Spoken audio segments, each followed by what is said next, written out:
Eknath शिंदेंविरोधात comedian Kunal कामराचं व्यंगात्मक गाणं वादात। शिवसैनिकांकडून कामराच्या खारमधील शोच्या सेटची तोडफोड, तर आमदार मुरजी पटेलांकडून अंधेरी एमआयडीसी पोलीस ठाण्यामध्ये कामराविरोधात तक्रार दाखल।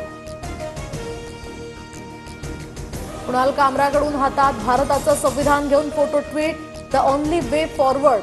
कुणाल कामराकडून फोटोला कॅप्शन।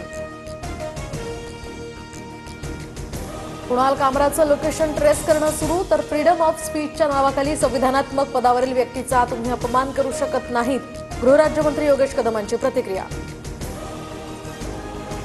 शिंदेंच्या शिवसेनेचे नेते कुणाल सरमळकरांची खार पोलिसांकडून चौकशी। शिंदेंवरील कुणाल कामराच्या गाण्यानंतर आता हॅबिटॅट स्टुडिओमध्ये तोडफोड।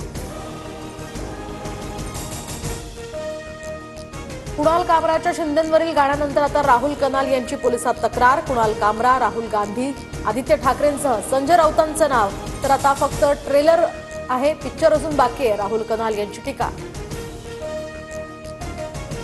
नागपूर हिंसाचार प्रकरणातील आरोपी फहीम खानच्या घरावर बुलडोझर चालणार, तर घर बांधताना काही फुटांच्या जागेवर अतिक्रमण। नागपूर मनपाची फहीम खानच्या कुटुंबियांना नोटीस। संचारबंदी हटवल्यानंतर नागपुरातील शाळा आजपासून सुरू होणार। 6 दिवसांनंतर संचारबंदी असणाऱ्या भागातील शाळा सुरू होणार। शाळा सुरू झाल्यामुळे आता विद्यार्थ्यांना मोठा दिलासा। उन्हाचा पारा चढला। चिंचवडमध्ये सर्वाधिक 38.8, तर दापोडीमध्ये 36.6 अंश तापमान। पुण्यातील बाजारपेठा आणि मुख्य रस्त्यांवर सध्या शुकशुकाट। उन्हाळ्याचे आणखी 3 महिने शिल्लक असताना मुंबईवर मार्चमध्येच पाणी टंचाईचं संकट। बाष्पीभवनामुळे आता पाणी पुरवठा करणाऱ्या 7ही तलावातील पाणीसाठा कमीच।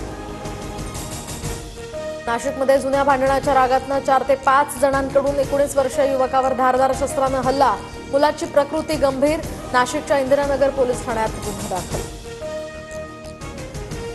एमपीएससीकडून 28 सप्टेंबरला पूर्वपरीक्षा। महाराष्ट्र शासनाच्या विविध विभागांतर्गत 385 संवर्गातील पदांच्या भरतीसाठी 28 मार्चपासून अर्ज करण्याची प्रक्रिया सुरू।